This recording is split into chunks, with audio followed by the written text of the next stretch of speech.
वीरेंद्र जी, स्वागत है आपका। हाँ जी, नमस्कार जी। नमस्कार सर। मैडम, बात हो पाएगी हकीम साहब से? बिल्कुल, बात कीजिए जी, बात हो रही है। जय हिंद, स्वागत है आपका। हाँ, नमस्कार गुरु जी। जय हिंद, आपका स्वागत है। बताइए क्या सवाल है भाई? हाँ, दोनों। एक तो ये शेख भाई का बहुत बहुत धन्यवाद गुरु जी। एक तो गुरु जी, ये आज उस दिन जो सवाल किया था ना मैंने, नमक के बारे में, वही उसमें मैं वो समझ नहीं पाया कौन सा नमक लेना है। काला नमक लेना है, सेंधा नमक लेना है, या ढेले वाला लेना है, एक आयोडीन वाला। 4 वैरायटी है, इसमें कौन सा नमक सही रहेगा? और एक सवाल ये था गुरु जी, वो मम्मी जी के बारे में जो पूछा था मैंने आपको, वो जो गर्भाशय के बारे में जो पूछा था, हाँ, एक वो है, वो समझ नहीं पाया था, मैं लिख नहीं पाया था। आपने क्या बताया था गुरु? ठीक। अच्छा गुरु जी, ये है कि जैसे छाछ है, जैसे आप बताते हो ना, ये सिर का बनाना होता है, तो इसमें हम छाछ और तांबा मिला सकते हैं? जैसे और जिस चीज का भी हमें बनाना हो, जैसे पौधे पे डालते हैं तो उसमें छाछ और तांबा मिला देते हैं, तो बहुत खट्टा हो जाता है, उसको स्प्रे करते हैं, फिर उससे सारे कीड़े वगैरह सब मर जाते हैं। तो एलोवेरा के उसमें ये मिला सकते हैं? जैसे सिर का बनाना होता है, आप बताते हो, बंद उसको बाल्टी में रख देते हैं, क्या ये मिला सकते हैं? ये सवाल है गुरु जी। और एक ये है कि ये गुलाब जल और फिटकरी का आपने कल जो बताया था नुस्खा, टीवी पे शाम को जो बताया था, एक इसके बारे में पूछना है गुरु जी। ठीक है।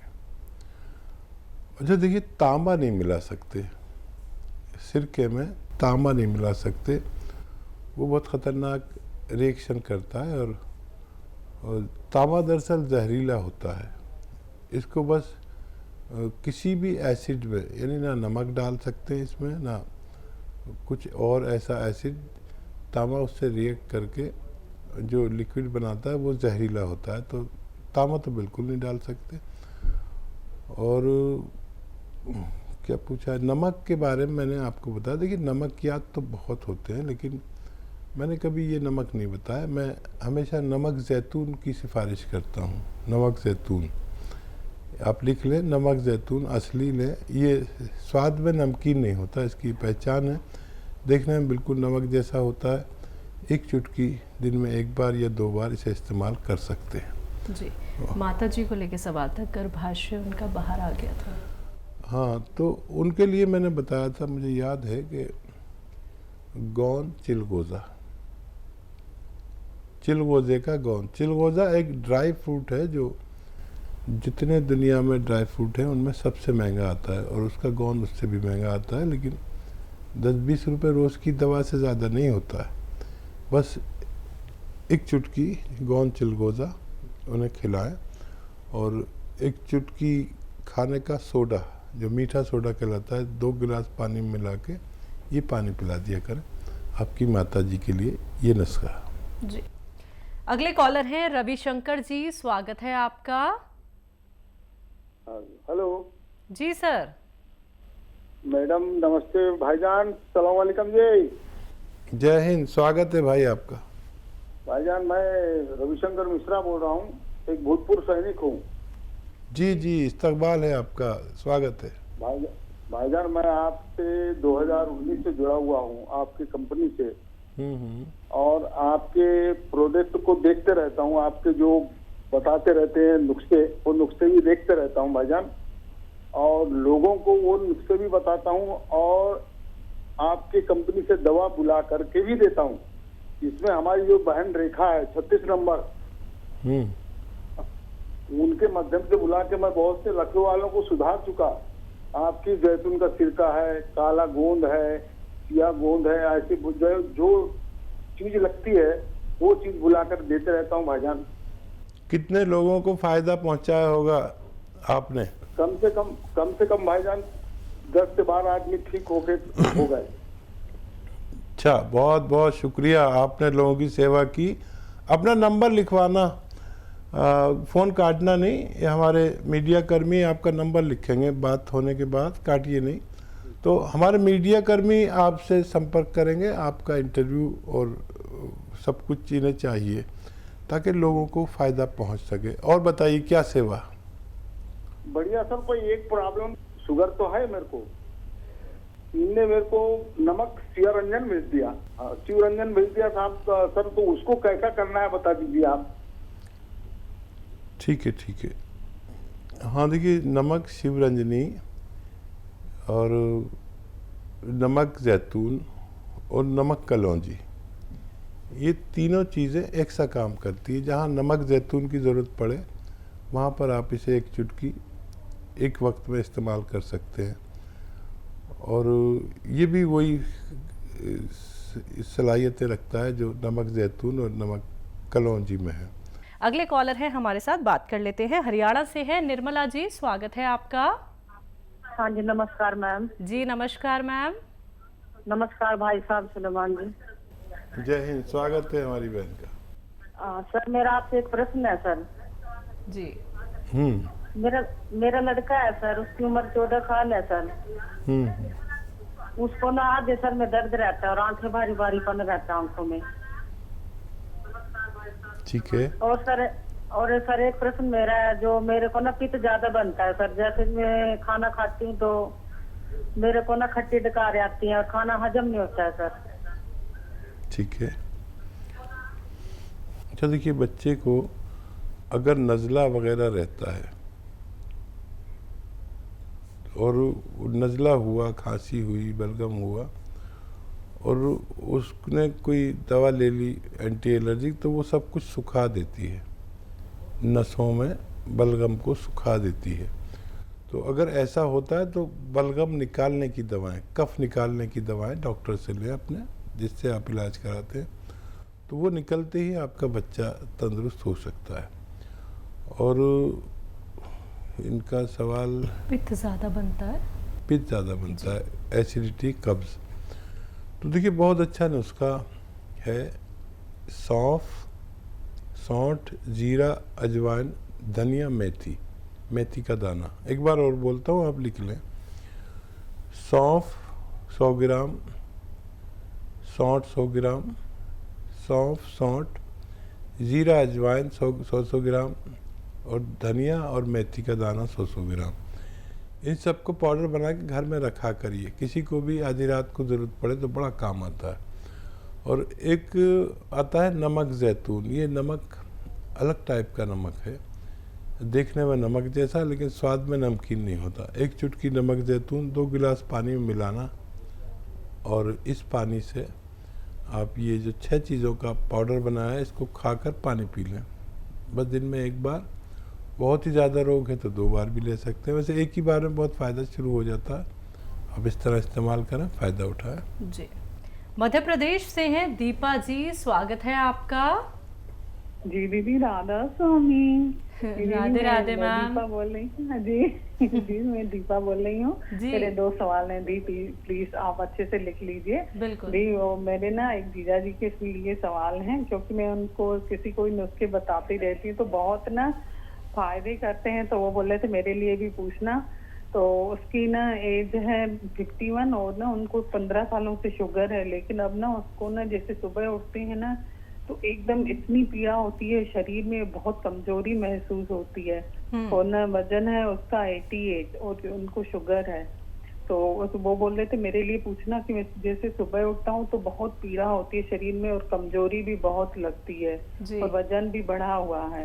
मैंने कहा ठीक है, मैं अपने सर से पूछूंगी आपके लिए तो वो क्या करें। और दूसरा ना उस प्रेग्नेंट बहू के बारे में पूछूंगी, तो उसका ना अभी 8वां महीना चल रहा है, तो वो बोल रही थी जैसे नॉर्मल डिलीवरी हो और उसको ना सर्दी बहुत बनी रहती है, ठीक है, और सुबह शाम बहुत चीखती है और बहुत सर्दी बनी रहती है। और बोल रही थी दीदी मेरे लिए पूछना कि नॉर्मल डिलीवरी कैसे होगी, तो मैं उसको अपनाऊं। मैंने कहा ठीक है, मैं पूछ के बता रही हूँ अपने सर से। पहले भी बहुत उनको फायदे हुए हैं, तो वो बहुत दिन से बोल रहे मेरे को। जी बस इतना ही, राधा स्वामी सर जी। आप तो बहुत अच्छे हमारे व्यूवर्स में से हैं।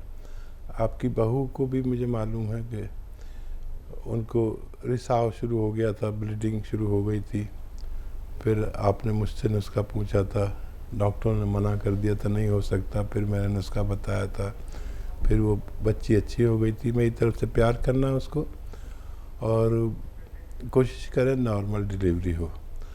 अब जो 9वां महीना लगेगा तो इस बच्ची से सब वो काम कराइए जो नौकरों से कराते हैं आप, यानी झाड़ू पोंछा लगवाना, बच्ची को शायद बुरा ना लगे, क्योंकि वो भी मुझे ज़रूर प्रेम करती होगी।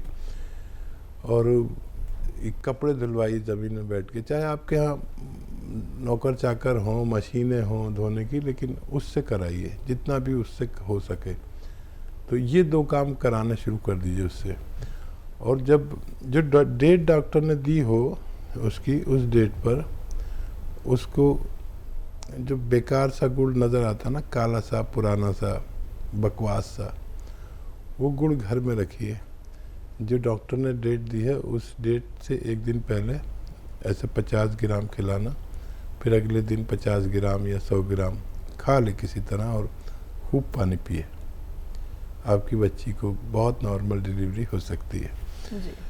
और जीजा जी के लिए देखिए, आपको तो पता ही है, अगर दर्द है तो गौनसिया देना है, आधा ग्राम देना है, 2 बार देना है, या 1 बार भी दे सकते हैं। और शुगर की दवाएं लेते रहें, पैदल ज़रूर चला करें, गर्म पानी ज़रूर पिया करें। और या तो गोंद जामुन आपको पता है बहुत असरदार है, 1 चुटकी 2 बार दिया करें, खाने से पहले देना बेहतर है। 1 चुटकी से ज़्यादा ना दें और 2 बार से ज़्यादा ना दें, तो उनको भी फ़ायदा होना मुमकिन है। जी। रतन तन्हा जी, स्वागत है आपका। जी नमस्कार। नमस्कार सर। जय भारत हकीम साहब। जय हिंद, जय भीम। और आपकी भी जय, रतन वालों की भी जय, रंगीला की भी जय, रतन की भी।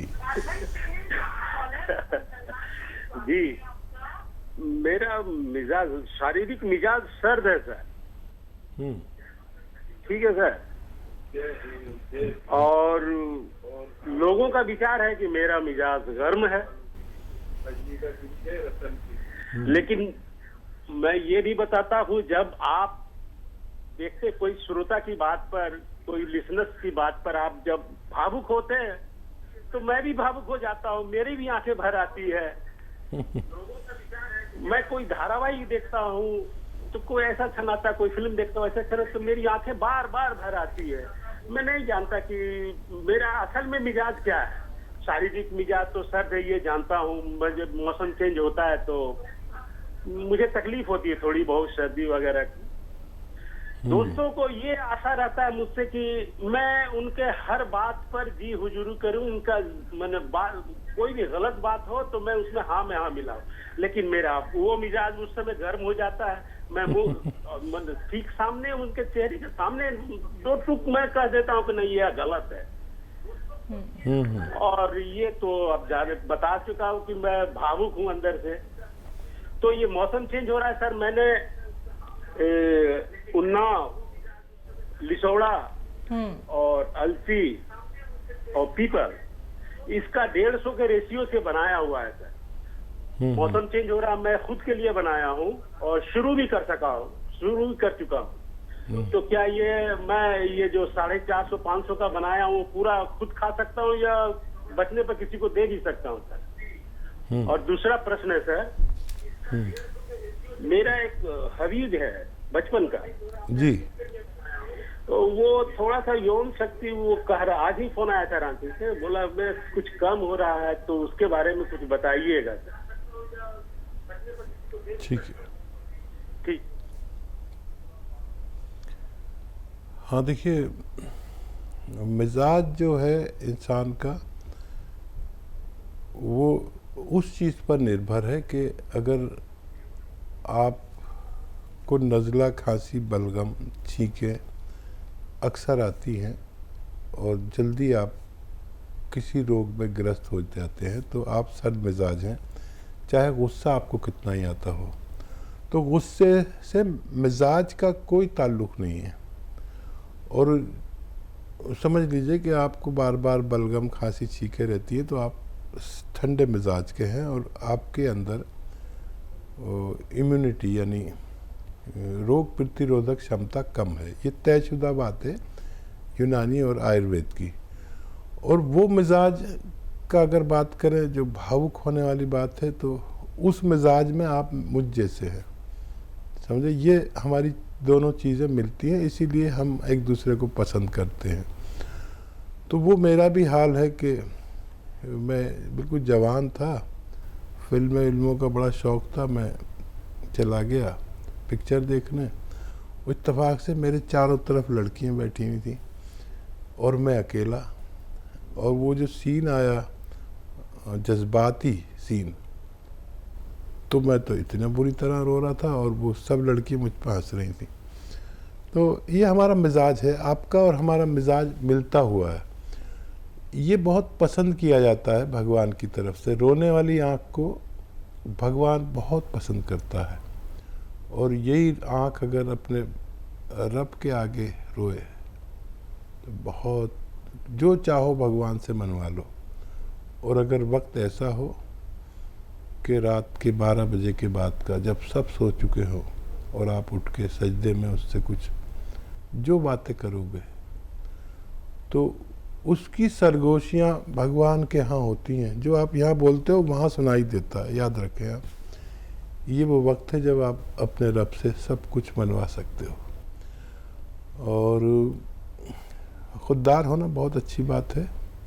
अगर कोई चापलूसी कराना चाहे तो ये मिजाज नहीं है आपका, आप नहीं कर सकते, आप मर जाएंगे, चापलूसी नहीं करेंगे।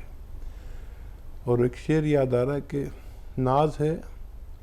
नाज है अपनी कच कुलाही पर। कच कुला कहते हैं, पहले वो कुला बांधते थे ना ऐसे, तो वो थोड़ा टेढ़ा होता था, तो उसका एक मतलब होता था कि मैं चापलूस नहीं हूँ, जो टेढ़ा सा लग बांधते थे। नाज है अपनी कच कुलाही पर, चापलूसी मेरा उसूल नहीं।